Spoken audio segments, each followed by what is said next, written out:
Shalom, saudara yang dikasihi Tuhan Yesus. Dalam kisah sejarah kekristenan dikisahkan bahwa Chrysostom, seorang bapak gereja yang berasal dari Konstantinopel, ditangkap oleh Kaisar Romawi. Seusai penangkapan daripada Chrysostom, sang kaisar kemudian mendiskusikan dengan penasihatnya apa yang harus dilakukan kepada Chrysostom. Apakah kita akan masukkan dalam penjara? Sang penasihat kemudian berkata, jangan, sebab ketika dia di penjara dia malah bersuka cita. Di penjara dia bisa kemudian bersaat teduh dan menikmati persekutuan dengan Allah yang memanggil dan menciptakan dirinya. Bahkan di penjara dia bisa mengabarkan Injil kepada orang-orang yang ada di dalam penjara. Kalau demikian, apakah kita akan siksa dia supaya dia menyangkali iman dia kepada Allah Bapa?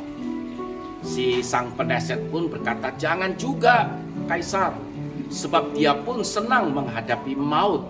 Bukankah dia pernah berkata bahwa dia senang dan siap menghadapi kematian, sebab dengan kematian itu adalah anugerah untuk dia bisa bertemu dengan sang penciptanya.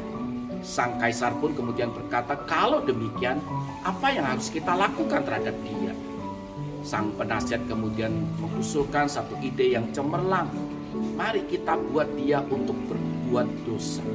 Tidak ada satupun yang dia takuti, kecuali dia berbuat dosa dan menyedihkan hati daripada Allah yang mengasihi dirinya. Dan itulah yang membuat dia menderita.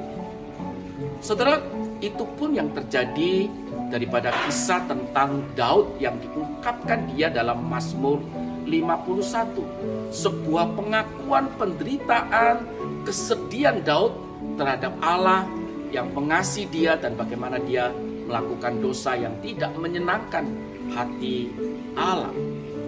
Firman Tuhan katakan, terhadap engkau sajalah aku telah berdosa dan melakukan apa yang kuanggap jahat. Ayat 3 juga katakan, aku sendiri sadar. Saudara, kata sadar ini dipakai oleh Daud tidak sekedar menyatakan pengakuan dosanya yang menyedihkan hati Allah Bapa, tetapi juga terungkap nada syukur bahwa Allah masih mengingatkannya melalui nabinya, yaitu Nabi Nathan, untuk menyadarkan dia, membuat dia kembali kepada Allah yang sudah memilih dia. Saudara yang dikasihi Tuhan Yesus, dalam kata yada tidak mengandung unsur untuk menyalahkan orang lain. Oleh sebab itu Daud juga sadar untuk terus berjuang dalam kedagingannya. Dia sadar bahwa Tuhan masih mengasihi dia. Ia tidak mempersalahkan kondisinya atau lingkungannya yang kemudian membuat dia jatuh dan kemudian berzina dengan Batsheba. Tetapi ia sadar dari kondisi itulah malah dia diarahkan untuk kembali bersandar kepada Allah Bapa. Saudara yang dikasihi Tuhan Yesus, setiap kita anak-anak Tuhan, kita tidak imun terhadap dosa.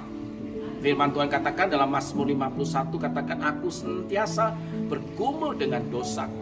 Ini memaparkan suatu fakta bahwa godaan itu hadir setiap saat dalam hidup kita.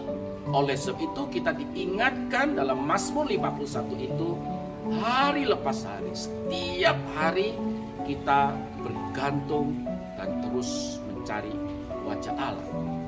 Bagaimana dengan saudara? Kiranya firman Tuhan ini boleh kembali mengingatkan kita untuk terus bersandar kepada Allah setiap hari. Tuhan Yesus memberkati setiap kita. Amin.